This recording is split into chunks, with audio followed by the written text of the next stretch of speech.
Cuba Mitchell ফাহমিদুলের পর AFC অনূর্ধ্ব 23 Asian cup বাছাই পর্বের দলে ডাক পেলেন আলামিন এবং মুরসালিন।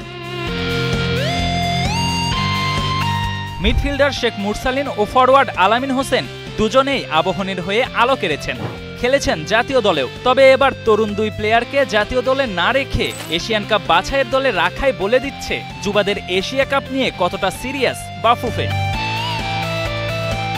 সিরিয়াস আলামিন নিজেও জাতীয় দলের হয়ে 2 ম্যাচ খেলে গোলের দেখা না পেলেও গোলখরা কাটাতে মরিয়া তিনি। স্টার প্লেকে জানিয়েছেন অনূর্ধ্ব 23 হোক বা জাতীয় দল, সুযোগ পেলেই নিজেকে নিংড়ে দিতে চান এই স্ট্রাইকার।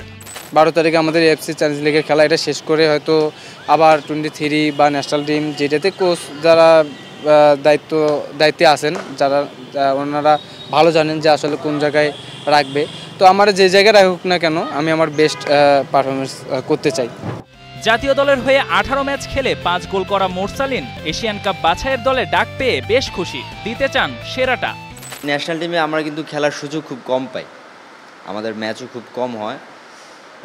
তো আমি লাস্ট গোল ছিল তো অনেক দিন হয়ে গেছে, কিন্তু ওইটার থেকে বড় ব্যাপার হচ্ছে ওই গোলটা করার পরে আমি কতগুলো ম্যাচ খেলতে পারছি, এটা একটা ব্যাপার। সো আশা করতেছি যে হ্যাঁ, অবশ্যই আমার প্রতি মানুষের এক্সপেকটেশন অনেক বেশি। সো আমি চেষ্টা করব আমার জায়গা থেকে আরও সেরাটা দেওয়ার জন্য।